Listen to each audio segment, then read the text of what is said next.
Hi, everybody. I'm Kathy Ceceri, and I write books and teach workshops that teach kids about science, technology, engineering, and math with projects they can make from everyday stuff. And today we're going to be making a project from my book, Fabric and Fiber Inventions. As you can see, it comes from Make, which is the producer of Maker Faire and also Maker Camp. And this summer, I taught workshops for Maker Camp and also for schools and libraries around New York.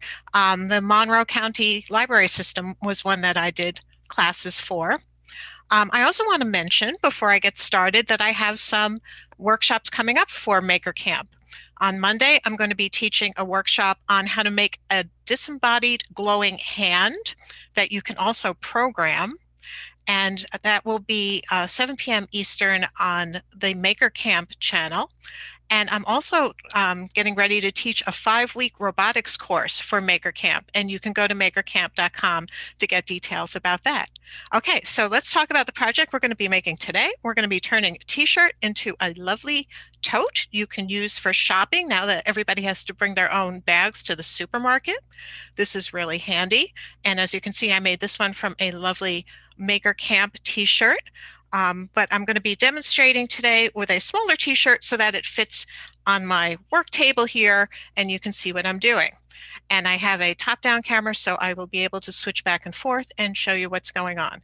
So first of all, I wanted to, and I'm sorry, looking at my notes here.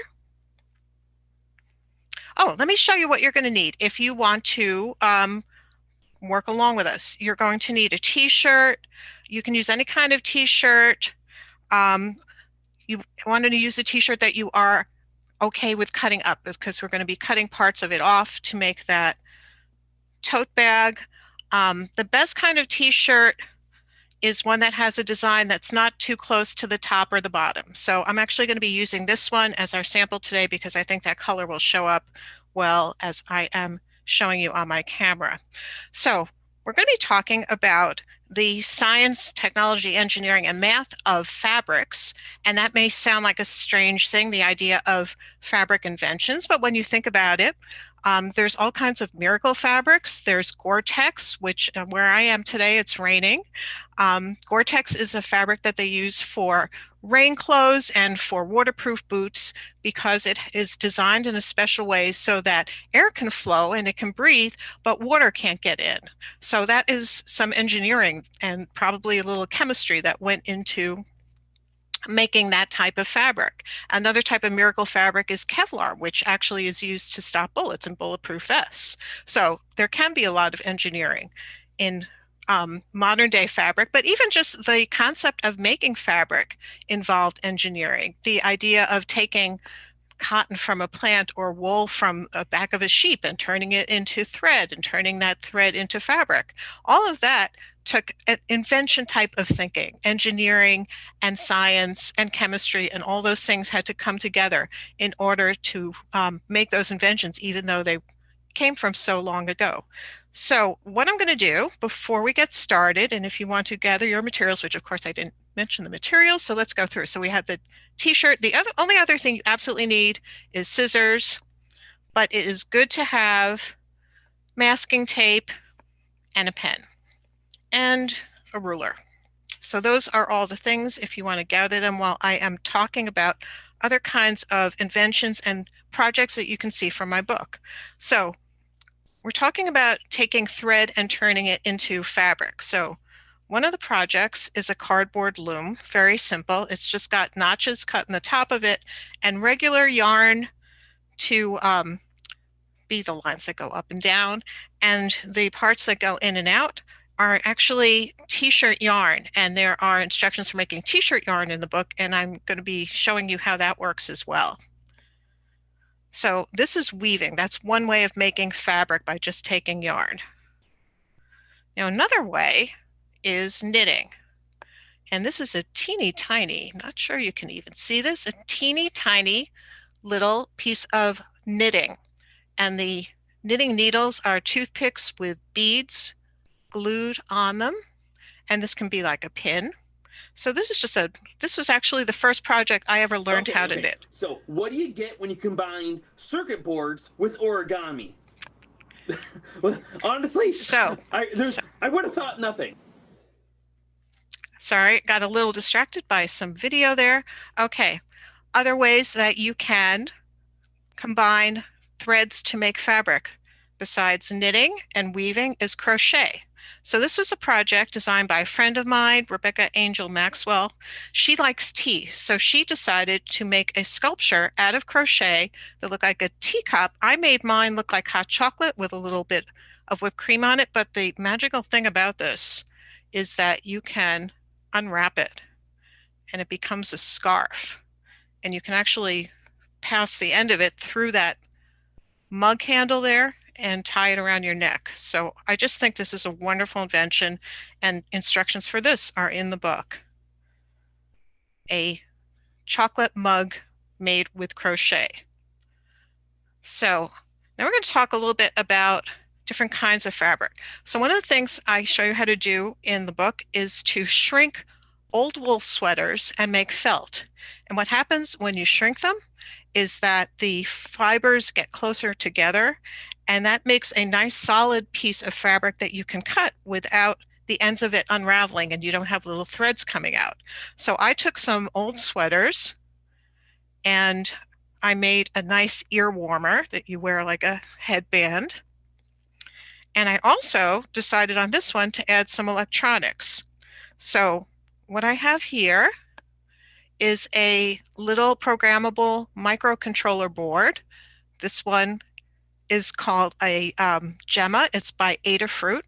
And you can see a lot of instructions for these projects, including this one on the Adafruit site, because I do instructions for them. And the amazing thing is that this is connected with lights that I have hidden under these flowers with conductive thread. So this is regular thread that has some metal twisted in with it. And that metal acts like a wire, and you can send electricity through it, and you can send a signal from your little programmable board to the lights and make them light up different colors. So I'm going to turn it on, and if we are lucky, it will work. Let me see here. So you can see the board is lighting up, and then if the camera shows it, you should be able to see, you can kind of see the flowers are turning different colors. Not sure the camera is picking that up, but that is what is happening. So conductive thread is a cool thing. Let me see if I can find another one to show you. Another way, now this is called e-textiles when you put electronics into fabric. So here's another e-textiles project I came up with when I was making masks, as many people were. I was making masks actually that were designed by a person from Rochester named Kelly Cheadle. And it has a nice pouch in it so you could put a filter layer in it. But I put a Adafruit Circuit Playground Express in there, and I programmed that the same way I did with the little Gemma board in the headband. And the Circuit Playground Express has different sensors in it, including a sound sensor. So again, if this is going to work right, and this one I think you should be able to see pretty well, I'm going to turn it on. And I wear the mask, and there you go. You can see, sorry for the microphone scratching, but you can see that the mouth lights up when you talk. So that is another e-textile project. So one more that's a really nice combination of the knitting and the electronics. This is a little knitting tube toy. I played with this when I was a kid. We used to make them out of wooden spools, like thread comes on, and put some nails in it. So that's how I made this one. I just thought you can buy these, but I just thought it'd be fun to show you how to make them. So that's in the book. And then a little knitting needle that is made out of a piece of a probably bamboo skewer and a bead glued on the end. and you go around and you knit. And again, the instructions are in that book. And what you end up with is a tube that's knitted, and you can make a very long tube and you can sew it together and make different things out of it. But I saw that a scientist had taken a knitted tube like this and put conductive thread, as I showed you, and made a stretch sensor because she found a special kind of conductive thread. And when you stretched it, it could carry more electricity than it would if it wasn't stretched. So again, I'm going to do this top down. So let me switch my cameras. And let's see, there we go. Okay, and see if this one works. So this again is a project from the book. It is a circuit tester, and there's different types of fabric circuits in the book that you can test with it. And it is made, as you can see, let me hold this up a little bit. If you can see there, that silvery thread, that's the conductive thread with the metal in it. That white circle is hiding a little coin battery. And then there are 3 little tiny LED lights, and I use some jewelry tools to curl up the wires that are connected, and then the conductive thread attaches right to those wires, and then they attach to some snaps that you could snap some of the projects on. In this case, I'm just using regular alligator wire clips. So here is my knitted tube, and if you can see, it's got some of that silver conductive thread in it. The special kind, it's a little fatter, more like a yarn than this one. And again, if things are working, I'm going to stretch it and you should see some of these lights light up. And let me see. Oh yeah, can you see that? It's not lit because there's not enough electricity coming through it when it's not stretched, but when I stretch it, I can even make some of those other lights light up. You'll get one if it's a little strong, and then you can see. So it's a stretch sensor. It's telling you how much something is stretched. These are things that are used in robots and all kinds of electronics. So some cool fabric inventions. And now I'm going to go back and show you how to make the tote bag from the T-shirt. So what is the science and technology and engineering of this T-shirt? Well, the T-shirt is generally made out of cotton or some kind of a blend of cotton and other fabrics. Cotton is very stretchy, so that's why T-shirts are nice and comfortable. They're soft, they're washable, they are shrinkable. We're not going to be using shrinking in this project, but we are going to be using the stretching properties. And along with the cotton itself being stretchy, one of the reasons that T-shirts are stretchy is that they are not woven like fabric on a loom. They are knit. And I'm going to hold this up to the camera, and hopefully again you will see these details. So a knitted fabric, it's 2 needles making a bunch of knots one after the other.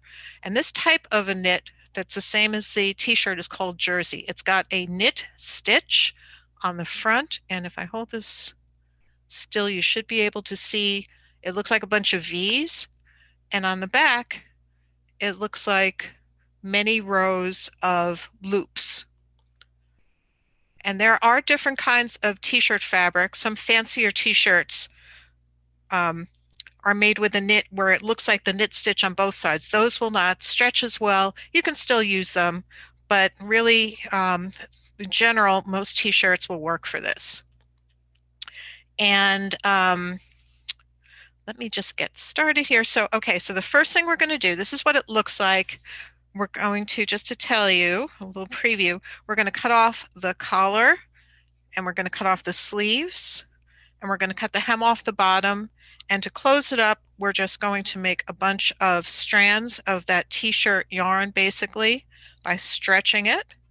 As I said, cotton and the knit make it very stretchy, and just tying them, and that will seal the bottom and make that bag. So let me take my example T-shirt here and just get right to work here. So first thing is I'm going to cut off the collar and the sleeves.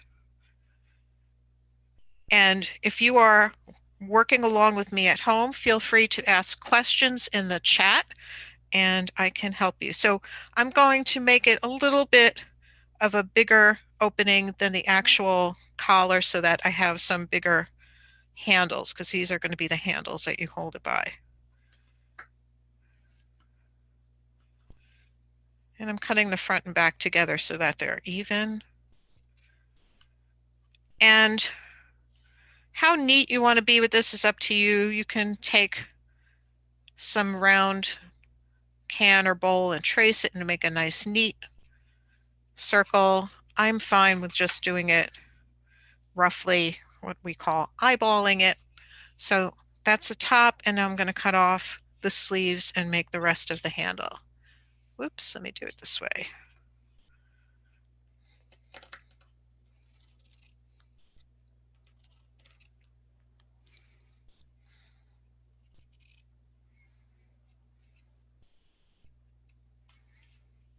That's one sleeve.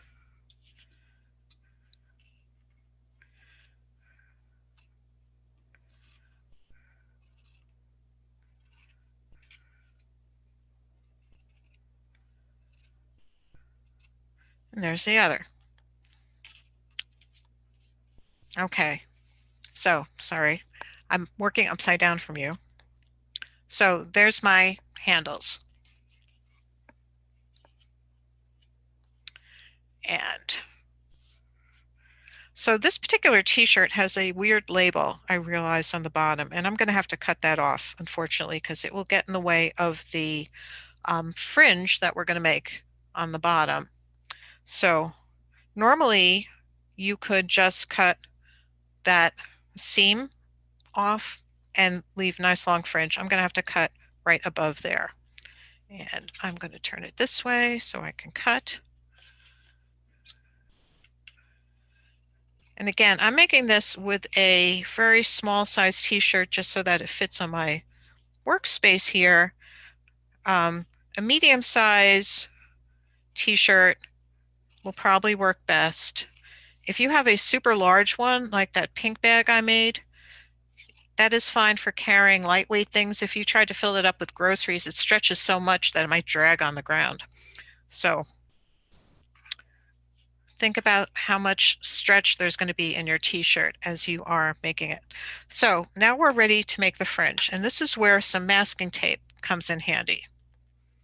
Ordinary masking tape, and this roll looks like it's ripped a little bit, so let me get this going. See if I can get this to where the tape is not ripped. There we go. All right. Okay, so again, you can just start cutting the fringe, but if you want to be a little bit neater,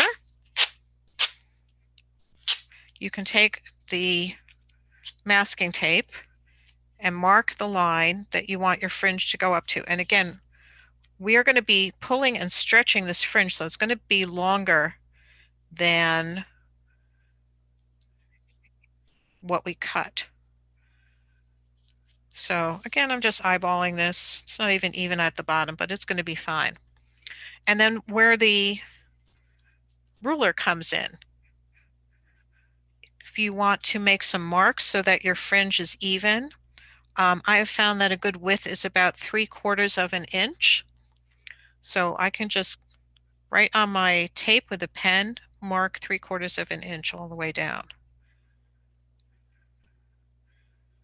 And I will do that.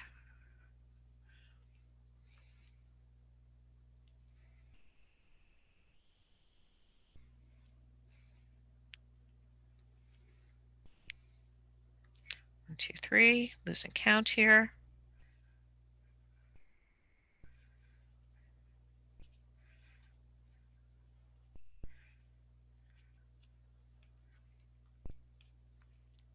Okay.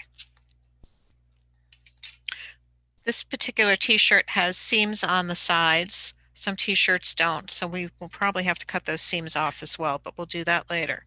So now I'm going to start cutting that fringe, and I'm just going to cut from the bottom through both layers up to where I marked. Oops. And because I have a work pad down here, I could tape it right to the table. And that can hold it while you're cutting.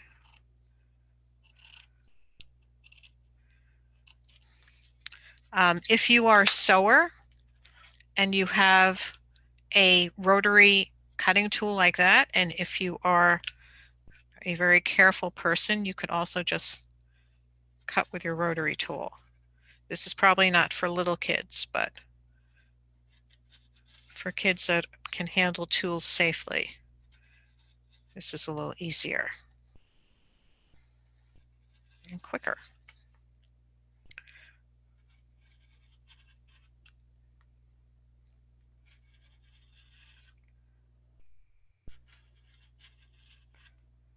And I am going to show you what is going to happen with this T-shirt yarn fringe at the bottom and how to make just regular T-shirt yarn that you could do weaving or macrame or other kinds of cool things. I actually used it as the ties on my masks that I was making. So let me just show you what's going on when you are making T-shirt yarn. So here are two equal strips of T-shirt, and you're going to see what happens, how much it stretches and how long it gets. And what you're doing is, as you saw with the knitting,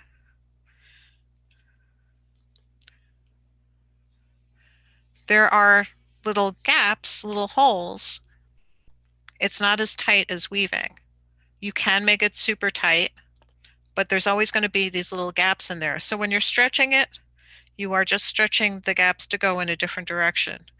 So you can see how long my original piece was and, oops, how much longer that stretch piece is. So that's what's going to happen with your fringe. It's going to get much longer and skinnier like that.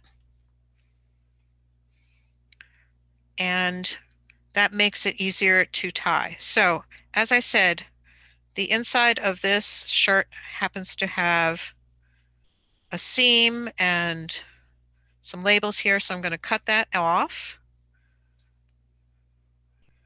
because that's going to get in the way of our fringe.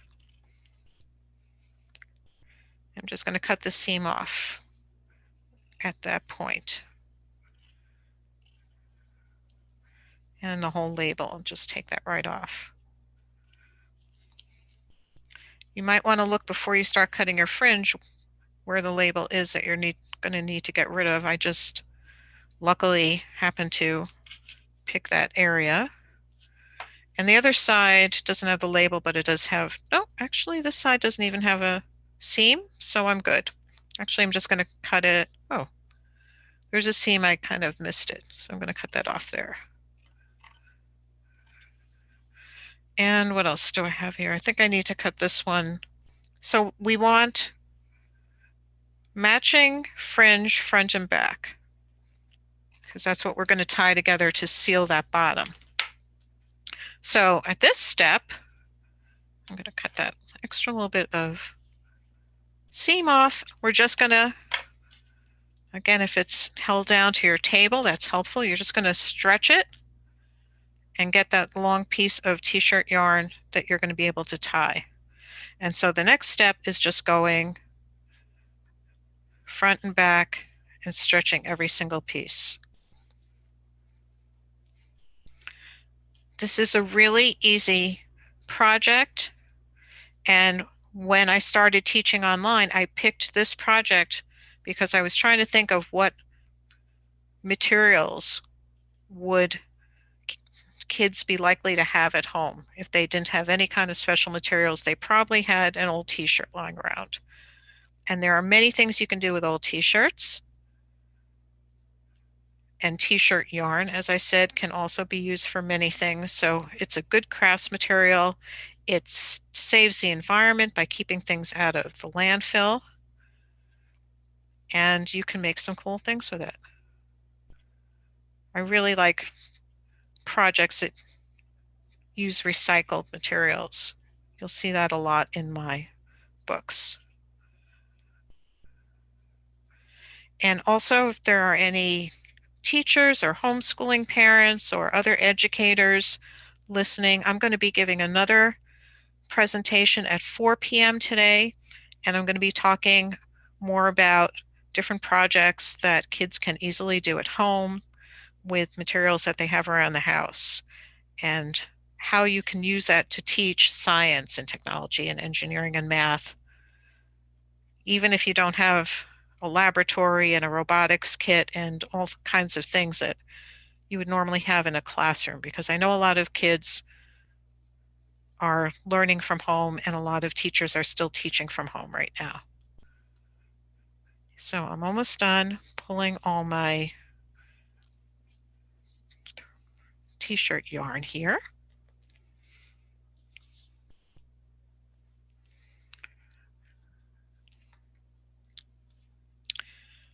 And whoops, I have one more that needs to be cut.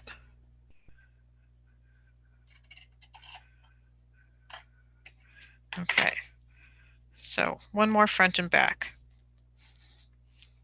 All right, so now there's a couple ways you can tie this. See if I can get this out of the way so you can see.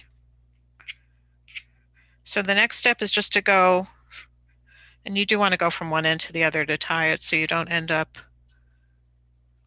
out of place. But again, most mistakes on this are not going to show. So it's really a very flexible project. So the easiest way is just to tie it like tying a shoelace. I'm not sure you can see this clearly. Let me move these out of the way. So you can just tie it right over left, left over right, square knot, and that will hold it closed. The thing I don't like about that is you end up with the two pieces hanging kind of to the side rather than straight down. So what I prefer to do, and this is a reason to make sure your T-shirt yarn fringe at the bottom is long enough, and I don't think I cut all the way to the tape, so I'm going to cut a little bit more, is to take the two pieces together, see if you can see that, and then just make one big loop and stick both ends through, and then pull them. And I'll do that again because I'm not sure you could see that on the camera. Let me do it with the piece at the end here.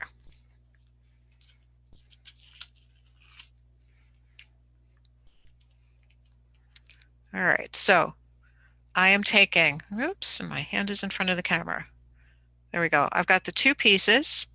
I'm just going to make a loop, wrap them around my finger together, and poke the two ends through together and pull.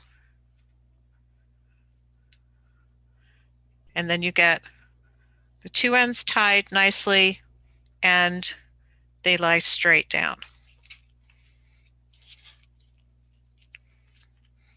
So that's the last step, and I'm just going to go down here and tie all the T-shirt yarn. And again, if you have any questions about fabric inventions or any kind of simple inventions right now, I'd be happy to hear from you. I appreciate you tuning in this morning, nice and early.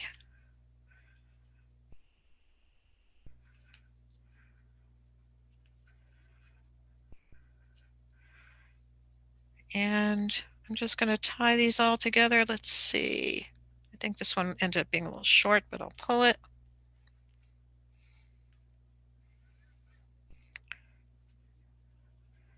Oops, and you want to make sure that you are, let me do this. Make sure that you are getting the right matching ones. Let me see if there's any other notes that I missed.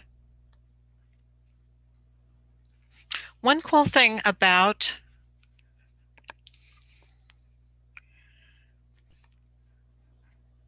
fabric invention that you may not know is that the whole idea of programming computers, programming a machine, came from a loom,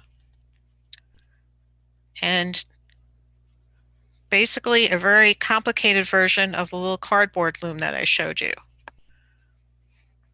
And you see how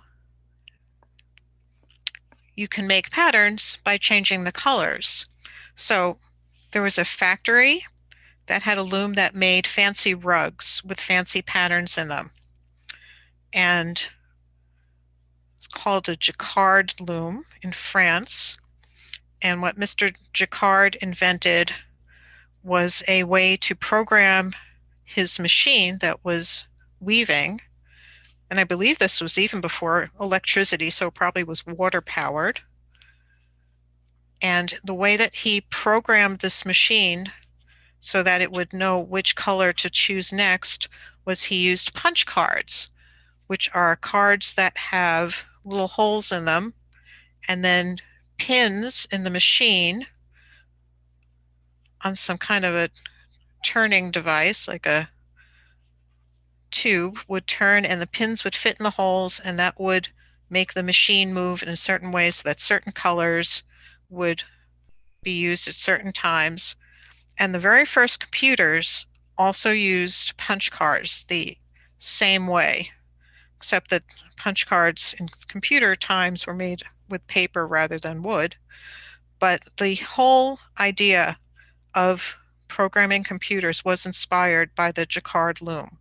So fabric is really important to the whole history of inventions.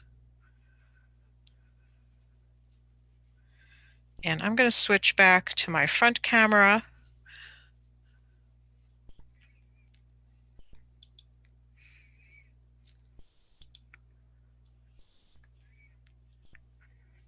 I see that we have people watching from other parts of the world where it is early afternoon rather than morning. So welcome. I'm on the East Coast of the United States, so it is, I guess, getting to be mid-morning here. But since I work from home all the time, I don't always get up this early.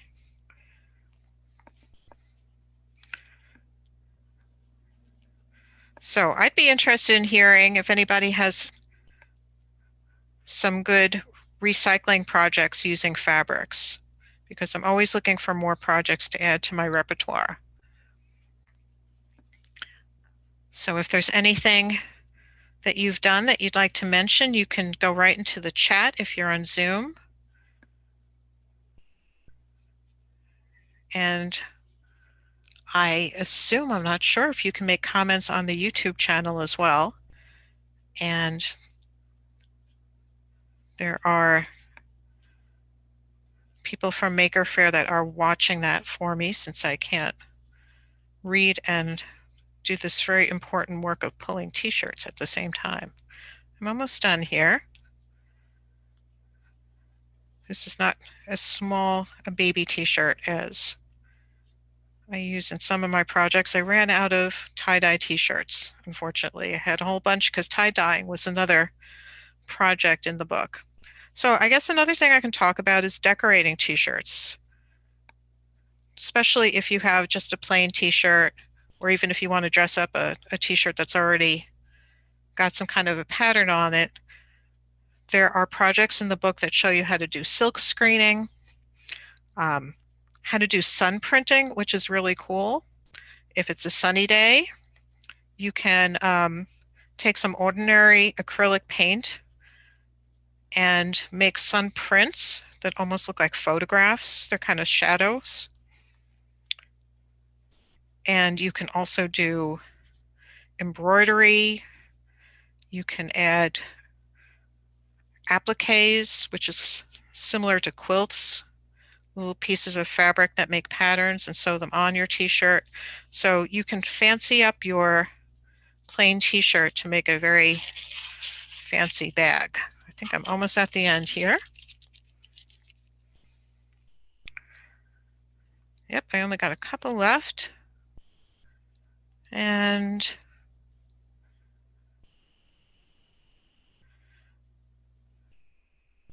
like I said, I always like adding electronics to things. So there's a whole chapter in the book about making circuits and sensors.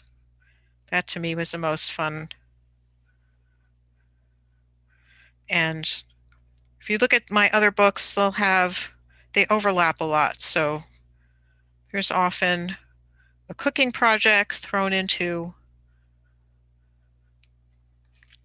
another, like my paper inventions book has some make paper out of rice. And there's a project on I don't remember now if it's in fabric and fiber inventions or musical inventions where you make a speaker out of yarn that you weave. I think I ended up with one extra, as I said might happen. So I'm just going to tie a knot in that.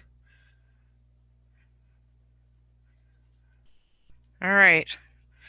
Ta-da. There we go. There's my teeny tiny tote bag. And the bottom is sealed. You could put things in it. You could carry your masking tape in your bag. And that's the project. And I really appreciate people tuning in. And please stay tuned and watch all the other channels and all the other speakers coming up. And I'm sure you'll be able to stream the ones that you miss. But I'm really looking forward to seeing everybody's sessions. And again, I have another session today at 4 o'clock and tomorrow on Saturday at 3 o'clock. And I guess it depends on what time zone you're in.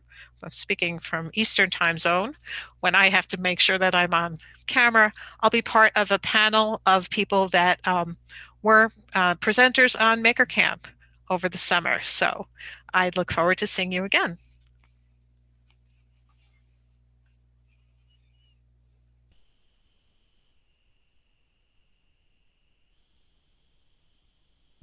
And I'm going to say goodbye.